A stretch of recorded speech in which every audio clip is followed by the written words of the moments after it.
Assalamualaikum warahmatullahi wabarakatuh. Kembali lagi nih di podcast Perdata. Dan masih bersama saya juga Muhammad Bintang Pradana Putra. Hari ini bahasan kita adalah perbedaan antara penipuan dan juga uang prestasi. Nah, langsung aja nih ke pembahasannya. Jadi, perjanjian melahirkan suatu perikatan bagi para pihak yang membuatnya, sehingga apabila salah satu pihak tidak memenuhi kewajiban seperti yang dijanjikan, maka terdapat prestasi yang tidak dilaksanakan. Nah, hal ini dengan sendirinya merugikan pihak lain yang haknya menjadi tidak terwujud. Tidak terwujudnya hak tersebut dapat berupa adanya keadaan yang memaksa dan kelalaian yang disebabkan oleh salah satu pihak. Perkara adanya kelalaian dalam memenuhi prestasi dapat berujung pada gugatan wan prestasi atau bahkan tindak pidana penipuan. Sering dikira sama, namun ternyata berbeda. Berikut adalah perbedaan antara wan prestasi dengan penipuan. Nah, yang pertama, ranah hukum yang berbeda. Gugatan wan prestasi berada dalam ranah hukum perdata, sedangkan penipuan berada pada ranah hukum pidana. Nah, yang kedua, perbedaan pengertian definisi dan unsur. Menurut Profesor Subekti, wan prestasi terjadi apabila pihak yang berhutang atau debitur tidak memenuhi perjanjian yang sudah disepakati. Wan prestasi dapat terjadi karena 4 hal, yaitu yang pertama, tidak memenuhi prestasi dari perjanjian yang sudah disepakati.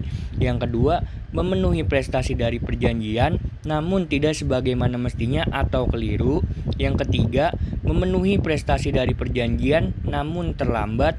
Dan yang keempat, melakukan hal yang dilarang dalam perjanjian.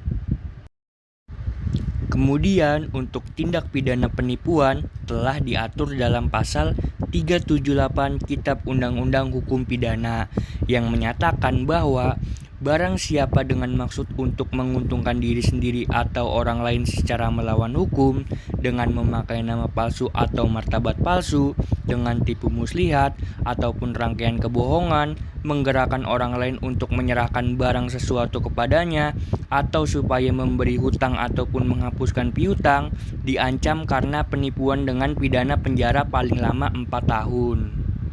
Lanjut yang ketiga, perbedaan pada niat baik antara para pihak.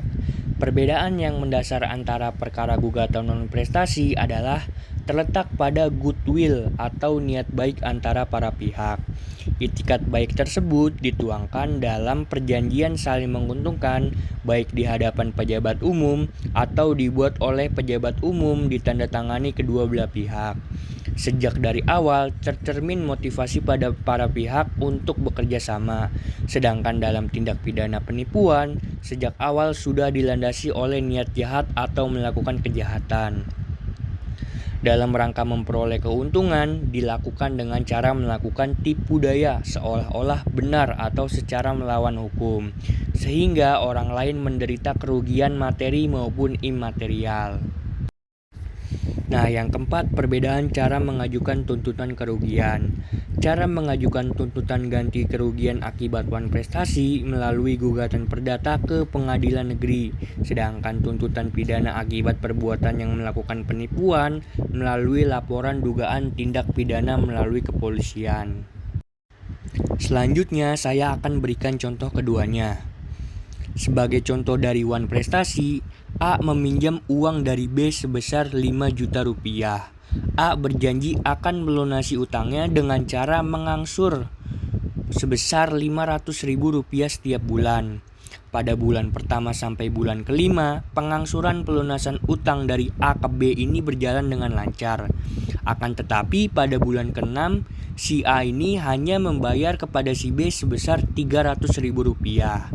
A memberitahu si B bahwa uangnya sudah dipakai untuk membayar biaya pengobatan orang tuanya dan berjanji akan membayar kekurangannya bersama pembayaran utangnya pada bulan ke-7. Nah, dalam hal ini A dianggap telah melakukan wan prestasi karena tidak mengangsur pelunasan utangnya sebesar 500.000 rupiah setiap bulan.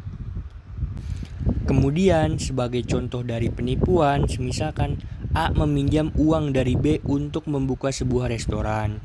Sebagai jaminan atas hutangnya tersebut, A meminjamkan sebidang tanah yang dimilikinya seluas 5 hektar. A berjanji akan melunasi pinjamannya dalam waktu 3 bulan. Nah, hal ini membuat B sepakat dan meminjamkan uang kepada A.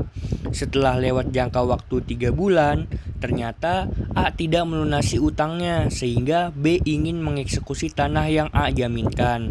Akan tetapi ternyata ketika B mendatangi lokasi tanah tersebut tidak ada. B juga mendatangi lokasi restoran A, namun restoran tersebut juga tidak ada. Nah, dalam hal ini maka A telah melakukan penipuan. Dari sini bisa kita lihat dalam kedua kasus tersebut terjadinya pelanggaran kontrak atau perjanjian. Namun perbedaan utama antara wan prestasi dan penipuan terletak pada niat dan tindakan yang dilakukan.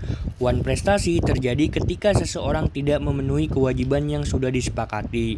Sementara penipuan melibatkan tindakan penyesatan dengan maksud untuk mendapatkan keuntungan atau menyebabkan kerugian pada pihak lain. Berdasarkan uraian di atas, dapat disimpulkan bahwa dalam suatu perjanjian bisa terjadi wan prestasi atau penipuan. Wan prestasi atau penipuan ini dapat menimbulkan kerugian bagi salah satu pihak. Akan tetapi, keduanya merupakan dua hal yang berbeda, baik dari ranah hukumnya, cara terjadinya, dan itikat yang dimiliki ketika membuat perjanjian.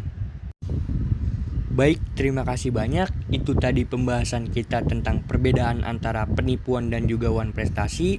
Kurang lebihnya mohon maaf. Wassalamualaikum warahmatullahi wabarakatuh.